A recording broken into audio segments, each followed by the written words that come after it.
October 12th, 1944. 0640 hours. Railway siding, Yorkshire, England. Lieutenant Werner Hartmann stepped from the cattle car into drizzling English rain, hands bound, exhausted from 3 days of transport across the Channel and through the countryside. Around him, 200 German prisoners shuffled into formation. Men from the 352nd Infantry Division captured after weeks of fighting in Normandy, expecting the worst from their British captors. The propaganda had been explicit. The British Empire, built on colonial brutality, would show no mercy to German prisoners. Expect beatings, starvation, forced labor unto death. The broadcasts from Berlin had been clear. Better to die fighting than face what the British would do to captured soldiers. Werner looked around for the brutality he'd been promised. Instead, he saw order. British guards stood in neat formations, rifles held properly, uniforms clean despite the weather. No shouting, no chaos, just quiet, professional military discipline that reminded Werner uncomfortably of German standards. The standards his shattered division had abandoned during the desperate retreat through France. A British sergeant approached, middle-aged with a steady gaze that suggested he'd seen everything war could offer and remained unimpressed by all of it. He spoke in accented but comprehensible German. "You will form orderly lines. You will be searched for weapons. You will then receive water and be transported to the camp. Anyone who causes trouble will be disciplined. Anyone who cooperates will be treated correctly. Is this understood?" The tone wasn't cruel or kind. It was simply matter of fact. Soldiers addressing soldiers. Werner found himself nodding before he realized he was taking orders from the enemy. The search was thorough, but not humiliating. Personal effects were catalogued and stored. Wounded prisoners were separated for immediate medical attention. Then came water. British soldiers moving down the lines with canteens, offering drinks to men who'd been their enemies days earlier. Werner drank, the water cold and clean, and realized with uncomfortable clarity that his first experience of British captivity contradicted every warning he'd received. No beatings, no starvation, just professional military procedure executed with the calm efficiency that characterized everything British. As trucks arrived to transport them to the camp, Werner overheard 2 British guards talking in English he partially understood. One said something about poor bastards, and the other replied, "Jerry or not, they're soldiers. Treat them accordingly." That phrase, "treat them accordingly," would define Werner's next 18 months in British captivity, teaching him uncomfortable truths about the regime he'd fought for and the civilization he'd been taught to despise. The system of decency, Britain's POW camp system, was built on principles that balanced security with fundamental respect for prisoners as human beings. By 1944, Britain held over 400,000 German and Italian prisoners in camps scattered across England, Scotland, and Wales. The system operated under clear directives. Prisoners would be treated according to Geneva Conventions, worked within legal parameters, fed adequately, housed properly, and disciplined firmly but fairly. This wasn't sentiment. It was calculated policy with multiple objectives. Security. Well-treated prisoners caused fewer problems than abused one. Intelligence. Cooperative prisoners provided valuable information. Diplomacy. Proper treatment ensured reciprocal treatment of British POWs in German camps. Morality. Britain was fighting for civilization, which meant maintaining civilized standards even toward enemies. The British philosophy. The approach to guarding German prisoners reflected deeply held British military and cultural values about proper conduct even in war. British guards, Many veterans of North Africa, Italy, or France operated under clear directives that emphasized maintaining discipline without descending into cruelty. The cultural expectation was restraint. You demonstrated superiority not through brutality, but through unshakable composure and adherence to standards. Sergeant Major William Thompson, who supervised guards at Camp 174 in Lancashire, articulated this philosophy. These men were our enemies. They fought for Hitler, killed our mates, bombed our cities. But they're prisoners now, which means they're our responsibility. We don't abuse them because we're not savages. We maintain order through discipline and fairness. That's the British way. We don't need to beat men to show we've beaten them. The barbed wire does that. This restrained approach created distinctive camp atmospheres. Guards didn't fraternize with prisoners, but showed professional courtesy. Orders were given clearly and enforced consistently. Violations of rules resulted in disciplinary action, typically confinement or reduced privileges, but not physical abuse. The contrast with Nazi treatment of prisoners was absolute and intentional. Britain was demonstrating that democratic civilization could maintain moral standards even under war's pressures, a pointed refutation of Nazi claims that democracies were weak and decadent. The arrival experience. For German prisoners arriving at British camps, the first days created profound cognitive dissonance between expectation and reality. Werner Hartmann's transport arrived at Camp 174 in Lancashire on October 13th. The facility held approximately 2,000 prisoners in wooden barracks surrounded by barbed wire and guard towers.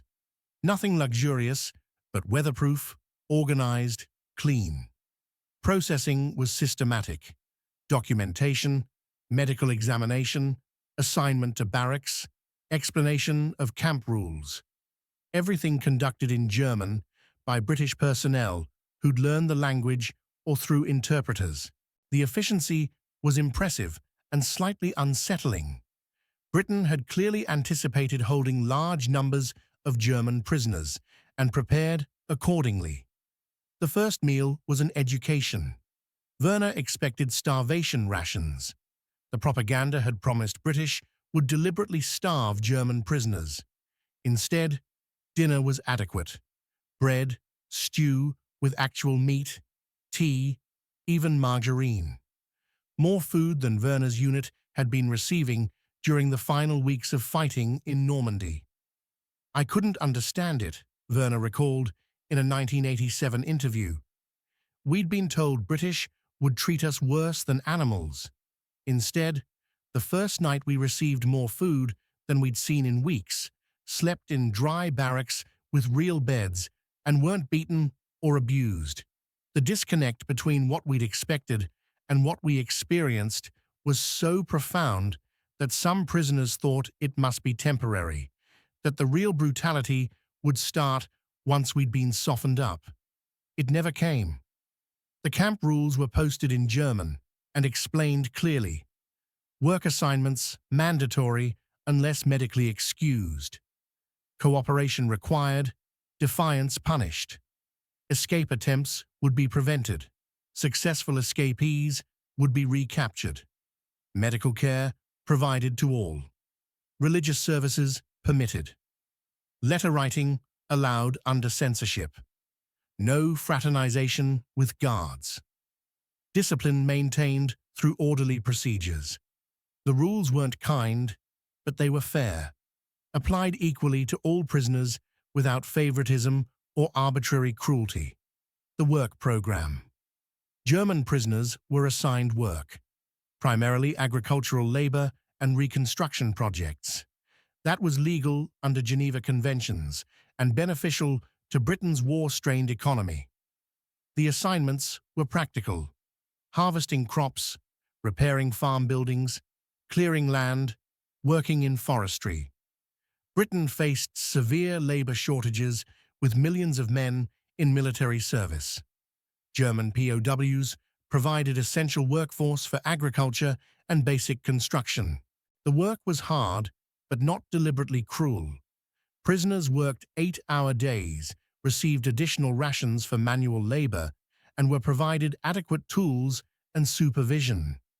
British farmers who supervised prisoner work details were instructed to treat them fairly, get honest work from them, but don't abuse them. Obergefreiter Hans Schmidt worked on a farm in Kent for 14 months. We harvested crops, repaired fences, helped with livestock. The work was hard. I was a clerk before the war, not a farmer, but not impossible. The British farmer who supervised us was stern but fair. He showed us how to do tasks properly, expected competent work, and didn't tolerate laziness. But he also brought us tea during breaks and never raised his hand to anyone. It was honest work for honest treatment. This work program created unexpected interactions between German prisoners and British civilians. Farmers, who initially viewed prisoners with hostility, often developed grudging respect for men who worked diligently and behaved properly. Some prisoners learned English through daily contact with supervisors. Occasionally, British civilians would share food or cigarettes, gestures that contradicted German propaganda about British hatred for Germans. The medical care. Sick and wounded German prisoners receiving British medical treatment experienced another contradiction to propaganda. Camp 174's medical facility was run by British Army doctors and nurses who treated German patients with the same professional standards applied to British soldiers. Wounded prisoners received surgeries, medications, and rehabilitation. Sick prisoners got proper diagnoses and treatment. Medical care was competent and non-discriminatory. Werner Hartmann developed pneumonia during his first winter in captivity. The British medical officer prescribed sulfur drugs, bed rest, and extra rations. A British nurse monitored his recovery, adjusting treatment as needed. Within 2 weeks, Werner had recovered fully. "They saved my life," Werner stated matter-of-factly. "I'd have died from pneumonia without proper medicine. The British gave me antibiotics, professional care, and time to recover. They didn't have to. I was an enemy prisoner, no value to them. But they treated illness as a medical problem requiring medical solution, not as an opportunity to let prisoners die. That professionalism impressed me deeply." The medical statistics documented systematic care. Prisoners receiving medical treatment, 1944-46, approximately 80,000. Surgical procedures on prisoners, over 5,000. Mortality from disease, less than 0.03%, lower than civilian population due to camp sanitation and medical access. Medications provided, antibiotics, pain relief, antimalarials, vitamins. This medical care served British interests. Healthy prisoners worked more effectively and caused fewer administrative problems. But it also demonstrated that Britain valued human life even when that life belonged to enemy soldiers. The restraint. What impressed German prisoners most wasn't kindness. It was consistent, unshakable British restraint in circumstances where cruelty would have been understandable. British guards had reasons to hate German prisoners. Many had lost friends to German weapons. Some had seen the devastation of London Blitz or other bombing campaigns. They knew what concentration camps contained, yet they maintained professional distance and fair treatment. When a British guard at Camp 174 struck a German prisoner during an argument, the guard was disciplined, reduced in rank, and reassigned. The camp commander explained to assembled prisoners, "That man violated military discipline by losing control. In the British Army, we maintain standards regardless of circumstance. You will be treated correctly not because you deserve it, but because we demand it of ourselves." This self-discipline, treating prisoners properly because British standards required it rather than because prisoners earned it, was psychologically devastating to Nazi propaganda about democratic weakness. German prisoners couldn't interpret consistent fairness as weakness when it was clearly backed by military competence and unshakable authority. Sergeant Major Thompson described the philosophy. These men fought for evil, yes. They killed our soldiers, yes. But we don't lower ourselves to their level. We demonstrate superiority not through cruelty, but through maintaining civilized standards they abandoned. When a German prisoner sees British guards treating him fairly despite having every reason to hate him, that teaches him more about civilization's strength than any beating could. The Christmas service. December 1944 brought an incident that crystallized British approach to German prisoners. Camp authorities permitted prisoners to organize Christmas services, both Protestant and Catholic. German prisoners decorated a barracks with improvised ornaments, gathered for religious observance, sang traditional hymns. On Christmas Eve, prisoners gathered for Protestant service. They sang Stille Nacht, Silent Night, in German. The song drifted across the camp in the cold winter air. British guards, standing watch outside, stopped and listened in silence. When the song ended, several guards quietly applauded. One sergeant entered the barracks afterward and distributed cigarettes and biscuits, not required by regulations, but a gesture of common humanity during holidays. Werner Hartmann remembered the moment. We were singing about peace and hope, while imprisoned by enemies we'd tried to kill. The British guards could have mocked us or forbidden the service. Instead, they respected it. When that sergeant came in with cigarettes saying, "Happy Christmas, lads," I understood something fundamental had changed. These weren't the barbarians we'd been taught to expect. They were civilized men, treating defeated enemies with dignity we hadn't shown anyone during the war. The Christmas service became emblematic of British camp policy: maintain security and discipline, but recognize prisoners' humanity within those constraints. It was neither cruel nor soft. It was simply decent. The letters home. German prisoners allowed to write letters home created opportunities for propaganda collapse to spread beyond camps. The letters described adequate food, fair treatment, and humane conditions, contradicting Nazi broadcasts about Allied brutality toward prisoners. When families in Germany received letters saying their captured relatives were healthy and treated correctly, it undermined remaining faith in Nazi pronouncements. Werner's letter to his wife in December 1944 stated, "I am well and healthy. The British treat us fairly. We work, we eat, we are not abused. Everything we were told about British cruelty was propaganda. I am safer here than I would be continuing to fight. Do not believe what you hear from Berlin about POW treatment." His wife, living in bombed Hamburg, shared the letter with neighbors. The information rippled through her community. If Nazi propaganda about POW treatment was false, what else were lies? The atomic weapons, the promises of miracle victories, the justifications for continuing hopeless war. British authorities understood these letters' strategic value. Allowing prisoners to write home served intelligence purposes. Censors learned about German morale and conditions and psychological warfare objectives. Letters undermined Nazi propaganda among German civilians. The transformation. Extended captivity in British camps created ideological transformations among many German prisoners who compared their treatment with Nazi principles. The transformation process was gradual.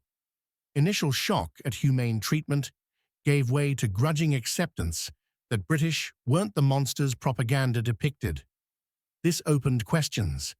If that propaganda was false, what else was lies?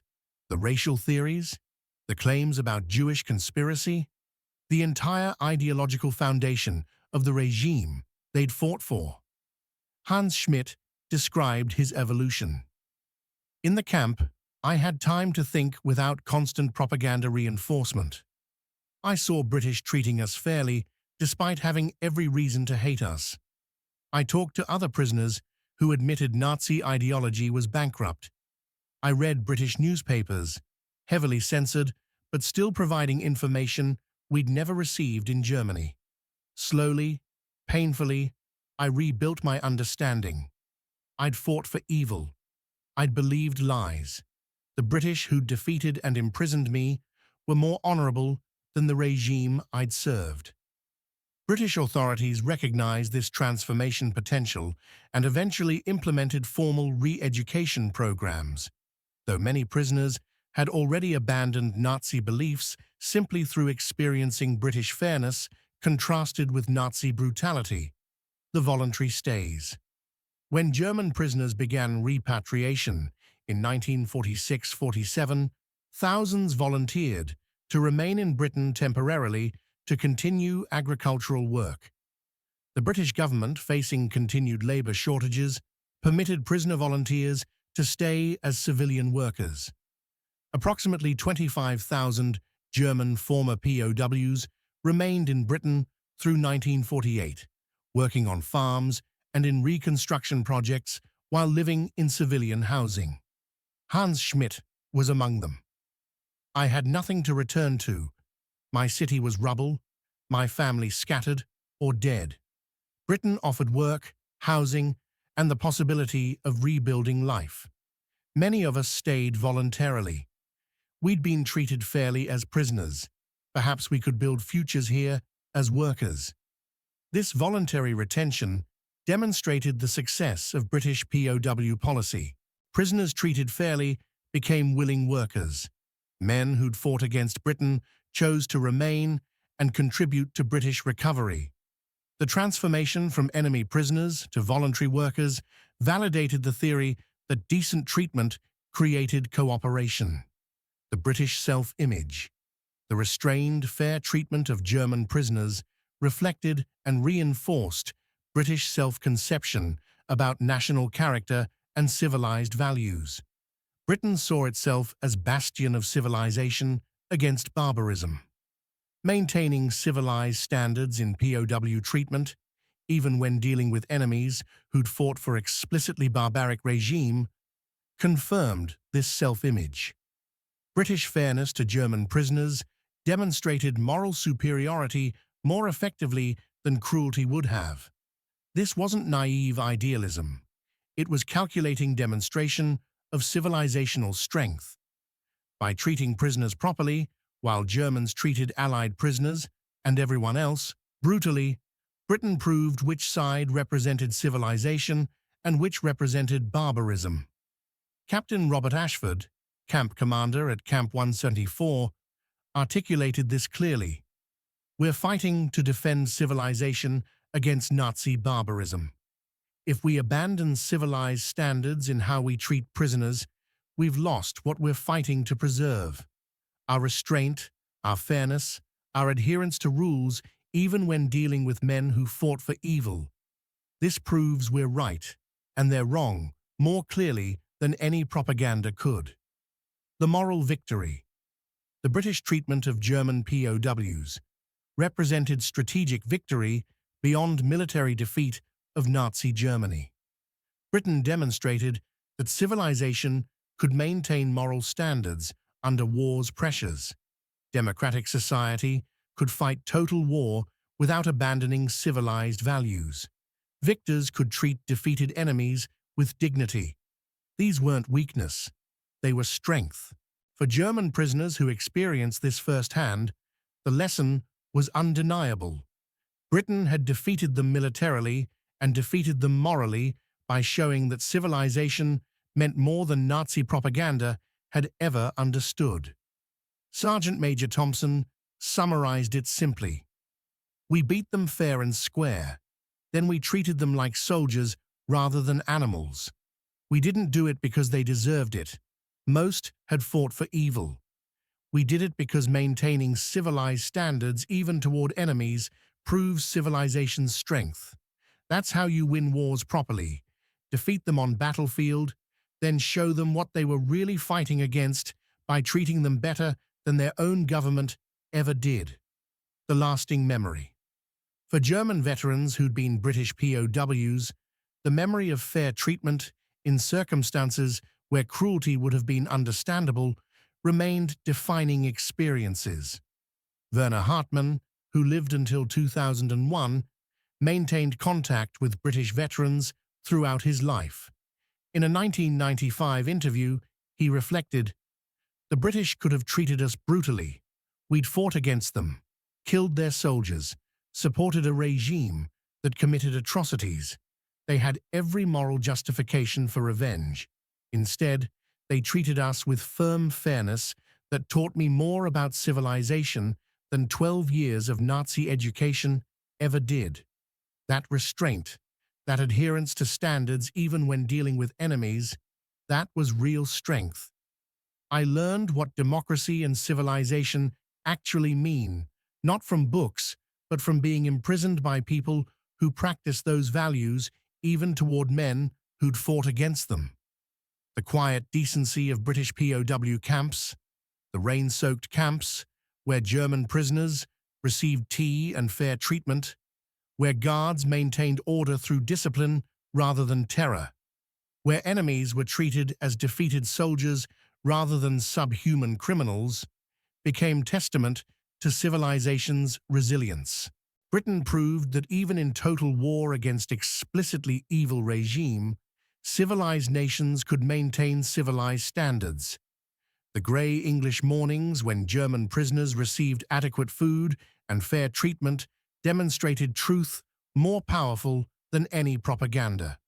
That real strength includes restraint, that victory doesn't require vengeance, and that treating enemies with dignity when you've defeated them shows greater civilization than any brutality could prove. For the thousands of German prisoners who expected brutality but received fairness, who anticipated starvation but received adequate food, who feared torture but experienced professional treatment, the British camps became their first real encounter with functioning civilization. And for Britain, the successful management of 400,000 enemy prisoners with minimal mortality and eventual transformation of many into voluntary workers and democracy advocates proved that civilized values weren't weakness but foundation of lasting victory.